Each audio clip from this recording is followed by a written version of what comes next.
So, one of the truisms I've heard my whole life is that we have to constantly make the choice between getting bitter and getting better. And there's a lot of truth in that. Uh, but it's not the whole truth.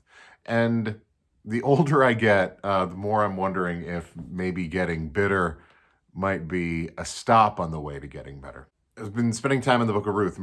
Ruth is really fun because it's kind of a spin-off of the book of Judges. Book of Judges is terrible. Everyone is bad. Everyone does as they see fit and what is right in their own eyes. And it's like everyone's getting murdered awfully constantly.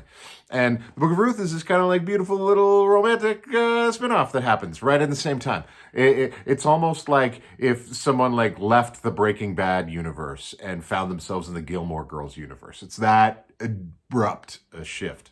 And in the book of Ruth, though, it starts off very sad. It starts off with two women who have lost a lot. Specifically, this woman, Naomi, who is like in a famine, left her home, went to a foreign country with her husband, had two sons.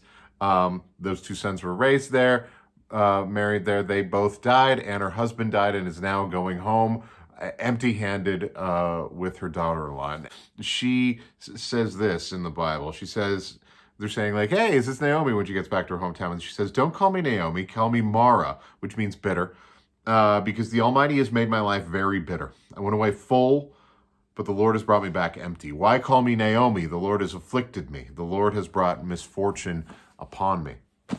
I think that's really interesting, to give ourselves room to be bitter for a moment, to acknowledge the reality of our circumstances, to be sad and angry, especially for those of us who come from a faith-based background, to put that blame on God and say like, hey, I felt like I was supposed to get a different life than the one I've had.